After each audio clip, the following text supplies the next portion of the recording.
हरे कृष्णा। ग्रंथराज श्रीमद् भागवतम सभी सुनने वाले भाई बहनों ते गोपा गोपी वैष्णवा वैष्णवी व सभी भक्त वृंद प्रेमियों ते सर्ववंद्य देवी दासी माता जी को दंडवत प्रणाम स्वीकार करें।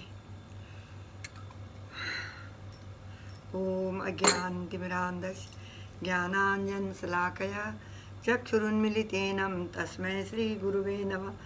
नमो महावदन्याय कृष्णप्रेम प्रदायते कृष्णाय कृष्णचैतन्य नाम्ने गौरतुसे नमः। श्रीचैतन्यमनोभीष्टं स्थापितं येन भूतले स्वयं रूपा कदा मह्यं ददाति स्वपदान्तिकं।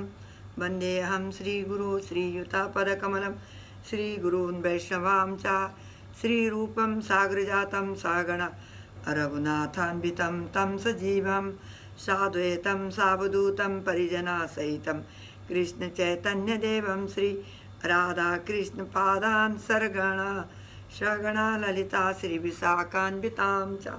हे कृष्ण करुणा सिन्धो दीनबन्धु जगत्पते गोपेश गोपिकान्त राधाकान्ता नमोस्तुते।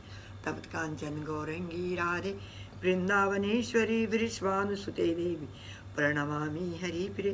वाञ्छाकल्पतरुभ्यश्च कृपा सिन्धु व्ययेव च पतितानां पावनेभ्यो वैष्णवेभ्यो नमो नमः। जय श्री कृष्ण चैतन्य प्रभु नित्यानंद श्री अद्वैत गदाधर शिवसदि गौर भक्तवृंद। हरे कृष्ण कृष्ण कृष्ण हरे हरे हरे राम राम राम हरे हरे। वासुदेव ओम नमो वासुदेवा परा वेदा वासुदेवा परामखा वासुदेवा परा योगा वासुदेवा पराकृति वासुदेवा परम ज्ञाना वासुदेवा परातप वासुदेवा परो धर्मो वासुदेवा परागति वसुदेवं सुतं देवं कंसचाणूरमर्दनं देवकी परमानंदं कृष्णं वंदे जगद्गुरु। हे कृष्ण करुणा सिंधु दीनबंधु जगतपते गोपेश गोपिका कांता राधा कांता नमोस्तुते। तप्त कांचन गौरंगी राधे वृंदावनेश्वरी वृषभानुसुते देवी प्रणमामि हरिप्रिये। वाञ्छाकल्पतरुभ्यश्च कृपा सिन्धु व्येव च पतितानां पावनेभ्यो वैष्णवेभ्यो नमो नमः।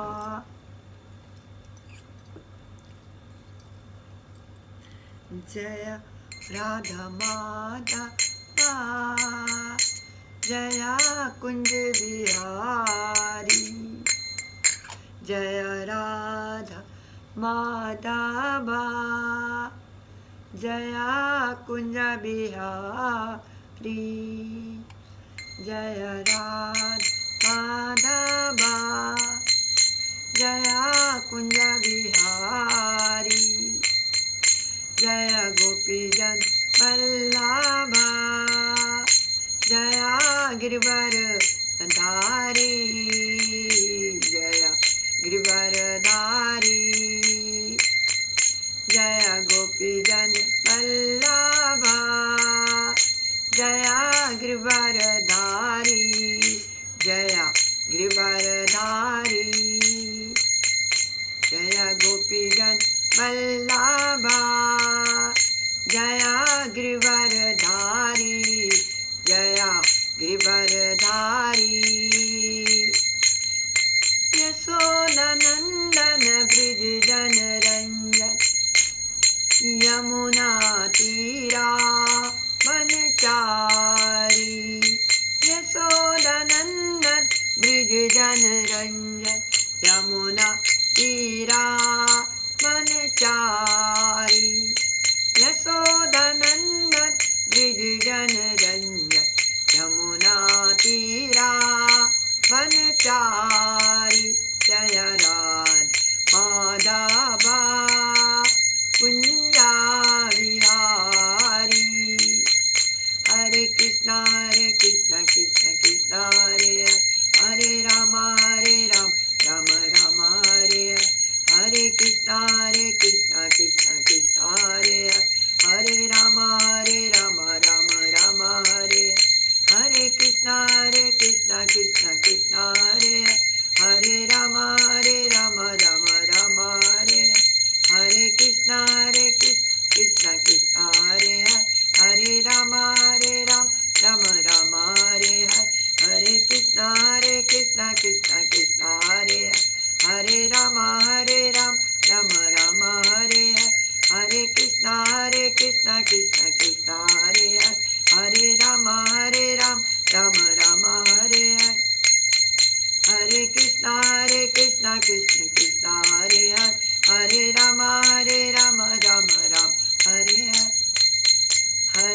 कृष्णा कृष्णा कृष्णा हरे हरे, हरे राम राम राम हरे हरे, हरे कृष्णा कृष्ण कृष्णा हरे हरे, हरे राम राम राम हरे हरे, हरे कृष्णा कृष्णा कृष्णा हरे हरे, हरे राम राम राम हरे हरे।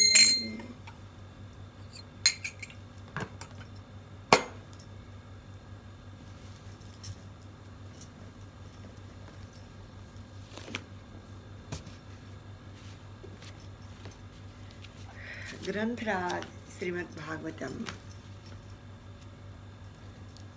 अघासुरा का वध 10वां स्कंद। एक दिन कृष्ण ना पाँव फटने से पहले ही वन में जाने और अपने मित्रों के साथ वहीं कलेवा करने का निश्चय किया। भैंस के सींगों से बने अपने बिगुल बजाते हुए कृष्ण ने उसकी मधुर ध्वनि से अपने मित्रों और बछड़ों को नींद से जगाया। बछड़ों को आगे रखते हुए कृष्ण और ग्वाल बाल गांव से बाहर निकले और वन में प्रवेश किया। वस्तुतः कृष्ण के हजारों मित्र थे और उनमें से प्रत्येक के पास हजारों बछड़े थे। वह सभी बालक अत्यंत सुंदर थे और पूरी तरह खेलकूद की तैयारी करके आए थे। सबके पास झोली में बंधा भोजन, अपना बिगुल, बांसुरी और बछड़ों को नियंत्रित करने के लिए लाठी थी। और चूंकि कृष्ण असीमित है, इसलिए उनके बछड़ों की संख्या भी असीमित थी। यद्यपि ग्वाल बाल की माताओं ने उन्हें रत्नों, मोतियों, गुंजों तथा स्वर्ण आभूषणों से सजाया था। जैसे ही वे सब वन में पहुँचे, उन्होंने पेड़ पौधों से ताजे फल, फूल, पत्तियां आदि तोड़ी और मोर पंखों के साथ स्वयं को और सजाने लगी। खेल खेल में वे किसी एक मित्र की भोजन की पोटली चुरा लेते। जब उस बालक को पता चलता कि उसकी पोटली गायब है, तो वह उसे प्राप्त करने के लिए दौड़ता। परंतु सब बालक उस पोटली को उछाल उछाल कर एक दूसरे को पकड़ाते रहते। वे उसे बालक तब तक दौड़ाते रहते जब तक वह रोने नहीं लगता। तब वे हंसते हुए उसकी पोटली लौटा देते। कई बार कृष्ण वन की शोभा निहारने के लिए अकेले ही वन की ओर निकल जाते थे। जब ग्वाल बाल दूर से कृष्ण को अकेले खड़ा देखते, तो वे सब उसकी ओर मैं पहले कृष्ण का स्पर्श करूंगा कहते हुए दौड़ लगाने लगते। वन में खेलते हुए सब बच्चे अलग अलग खेल खेलते। कुछ अपने बिगुल और बांसुरी बजाते, कुछ बच्चे भौमरों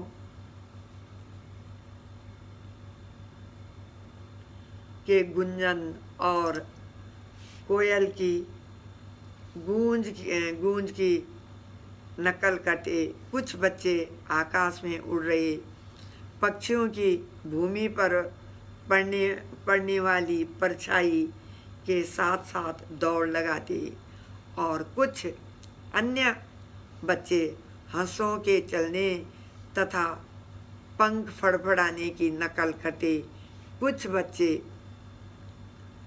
बतखों के साथ चुपचाप जाकर बैठ जाते और कुछ मोरों के साथ नाचते। कुछ बच्चे बंदरों के बच्चों को आकर्षित करते हुए बंदरों के साथ खेलते। कुछ बंदरों के समान अपने मुँह को टेढ़ा मेढ़ा करके उन्हें चिढ़ाते और कुछ उन्हीं की तरह वृक्षों पर चढ़ने का प्रयास करते।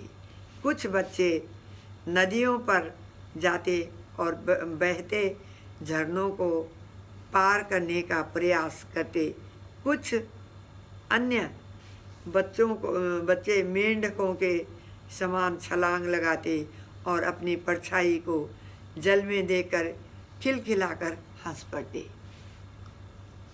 कुछ बच्चे कुएं में झांकते हुए आवाजें निकालते और कुछ उसकी प्रतिनिधि आती तो वे उसे भला बुरा कहते।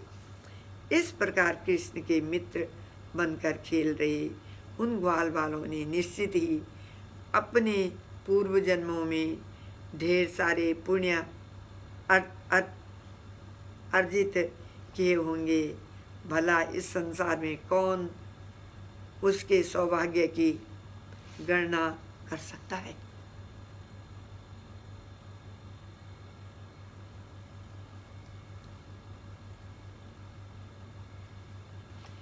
इस प्रकार जब कृष्ण और ग्वाल बाल खेल रहे थे तभी कंस द्वारा भेजा गया एक अत्यंत शक्तिशाली असुर अघासुर वहाँ आ पहुँचा। वह पूतना और बकासुर का छोटा भाई था। देवता भी उससे इतने भयभीत थे कि वे भी सदैव उसकी मृत्यु की प्रतीक्षा करते।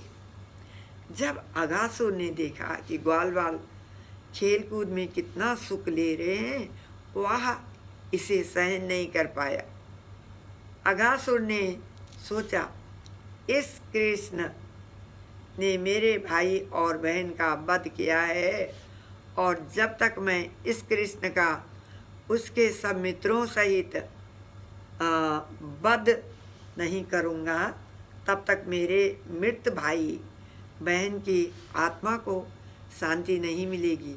और एक बार ये सब बच्चे मर गए तो इनके विरह में वृंदावनवासी भी जीवित नहीं रह पाएंगे। इस प्रकार अपना मन बनाकर अघासुर ने महिमा सिद्धि का प्रयोग किया और 13 किलोमीटर लंबा एक विशालकाय सांप का रूप धारण कर लिया। उसका शरीर एक पर्वत के समान आसमान को छू रहा था। अपने मुख को एक विशाल गुफा जैसा फैलाकर वह धरती पर लेट गया और बच्चों को निगलने की प्रतीक्षा करने लगा। अघासुर का निचला ओंठ भूमि पर तथा ऊपरी ओंठ आकाश में ऊपर उठा था। उनकी चिकनी जीभ एक राजमार्ग के समान चौड़ी थी। उसकी सांस गर्म वायु के समान थी और आँखें मानो अग्नि के 2 गोले थी। जैसे ही ग्वाल बालों की पहली दृष्टि अघासुर पर पड़ी, उन्हें लगा कि वह कोई बनावटी मूर्ति है, परंतु कुछ बच्चे समझ गए कि वह मूर्ति नहीं अपितु एक विशाल अजगर है। उन्होंने कहा, अरे मित्रों, क्या यह अजगर मरा हुआ है अथवा जीवित है जो हम सबको निगलने के लिए अपना मुंह फैलाए लेटा है। वे आपस में चर्चा करने लगे। निश्चिंत ही यह अजगर हम सबको निगलने के लिए आया है। उसका ऊपरी ओंठ सूर्य प्रकाश की लालिमा से युक्त एक बादल जैसा प्रतीत होता है और निचला ओंठ उस बादल की लाल परछाई जैसा। इसके मुख के भीतर गहन अंधकार छाया है, मानो किसी पर्वत का गुफा हो, और इसके दांत किसी पर्वत की चोटियों के समान दिख रहे हैं। देखो, उसके मुंह से बाहर आ रही सांसें कितनी गर्म है और वह इसके द्वारा खाए गए प्राणियों की मांस की दुर्गंध से मरी हैं। अंत में उन्होंने निर्णय लिया, क्या यह प्राणी हमें निगलने के लिए आया है? यदि आया भी है तो कोई बात नहीं, यह भी बकासुर के समान ही मारा जाएगा।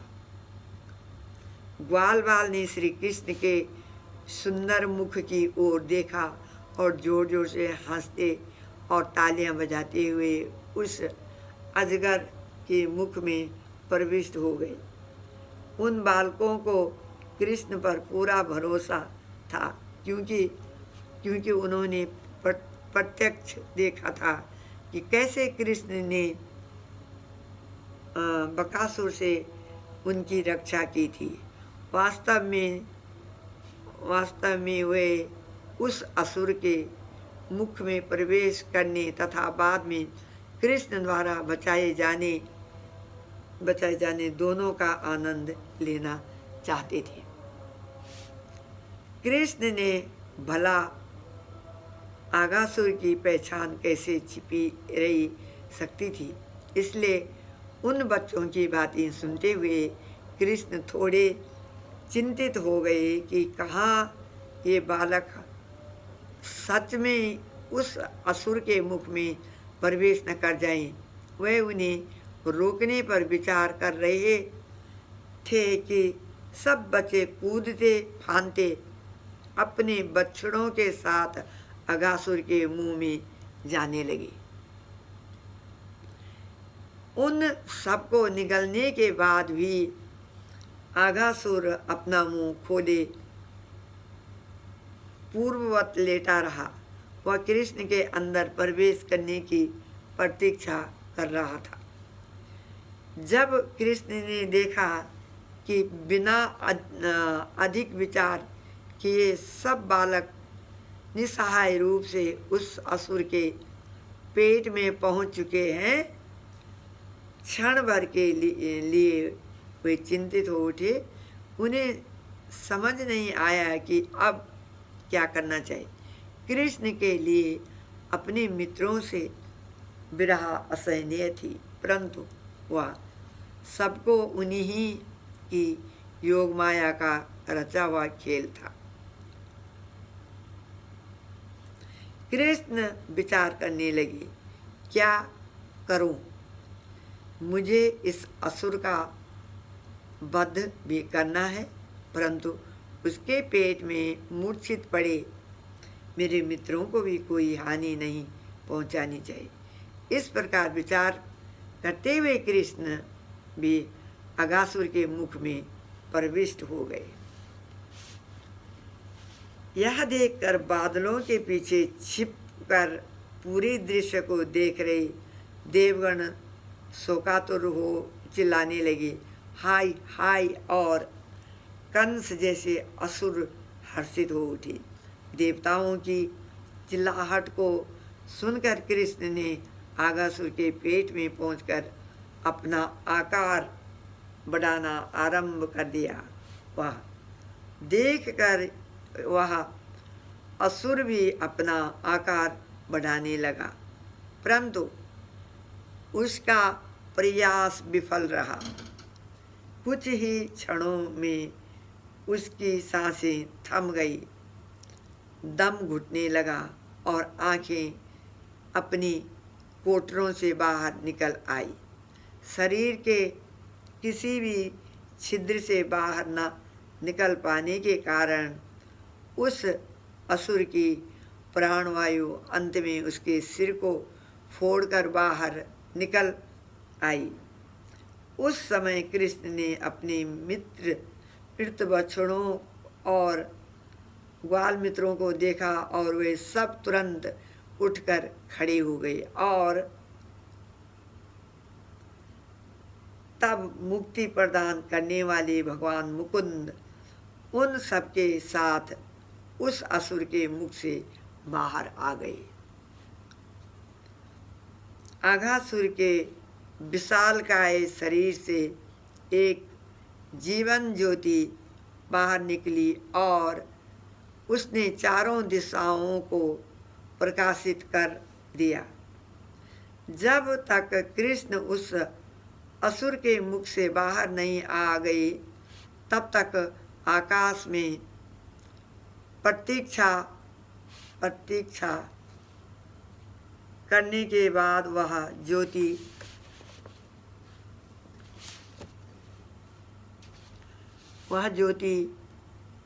कृष्ण के शरीर में विलीन हो गई।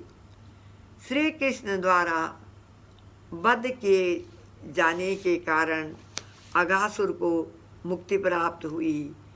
यद्यपि बाह्य रूप से प्रतीत होता है कि उसे सायुज्य मुक्ति अर्थात भगवान के शरीर में एक होने वाली मुक्ति मिली, परंतु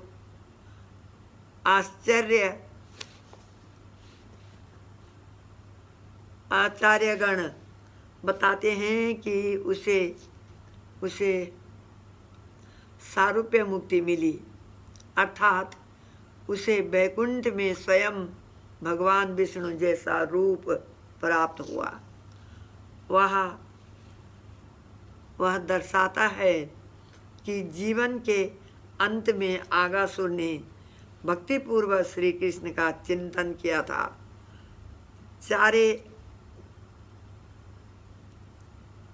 चारे वह स्मरण एक क्षण के लिए ही क्यों ना नहीं था। अत्यंत प्रसन्न होकर देवता आकाश से पुष्प वर्षा करने लगे, अप्सराएं नाचने लगी और गंधर्वगण विभिन्न वाद्य यंत्र बजाते हुए भगवान का यशोगान करने लगी।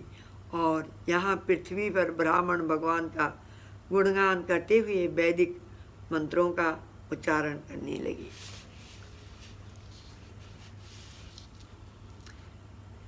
जैसे ही वर्मा जी ने इन ढोल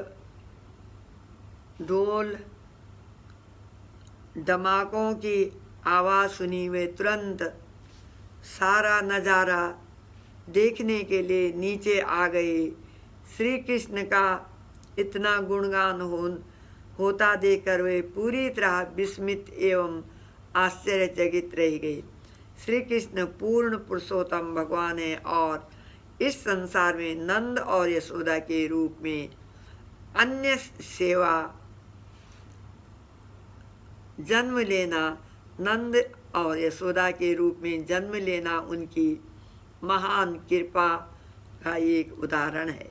क्योंकि आगासुर जैसे जघन्य पापी को सारूप्य मुक्ति प्राप्त हो गई, फिर भला कौन उसकी कृपा का पार पा सकता है। यदि व्यक्ति एक बार भी कृष्ण का चिंतन करता है तो उसे अघासुर के समान मुक्ति प्राप्त हो सकती है। फिर उन भक्तों का क्या कहना जो सदैव अपने हृदय में भगवान को धारण किए विचरण करते हैं। कुछ ही समय में आगासुर का सब सूख गया। बहुत लंबे समय तक वह वहाँ पड़ा रहा और वृंदावनवासी कौतुक हलवश वहाँ उसे देखने के लिए आते। जब कृष्ण ने आगासुर का वध किया तो उस समय कृष्ण 5 वर्ष के थे, परंतु ग्वाल वालों ने ब्रजवासियों को इस घटना का ब्यौरा ठीक 1 वर्ष बाद दिया, मानो वह घटना आज ही हुई हो।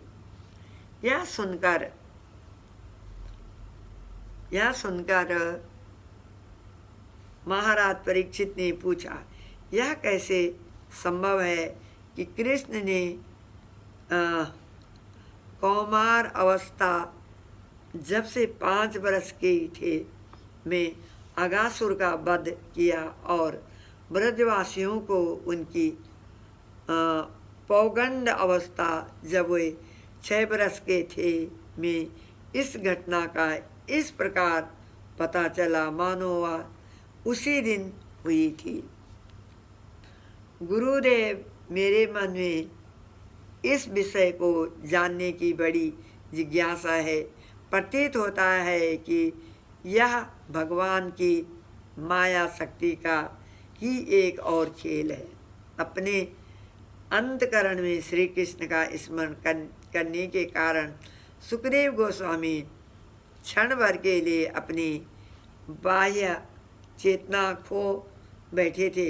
जैसे तैसे उन्होंने अपने आप को संभाला और महाराज परीक्षित के प्रश्न का उत्तर देने लगे। हरे कृष्ण। इसी के साथ में वाणी को विराम।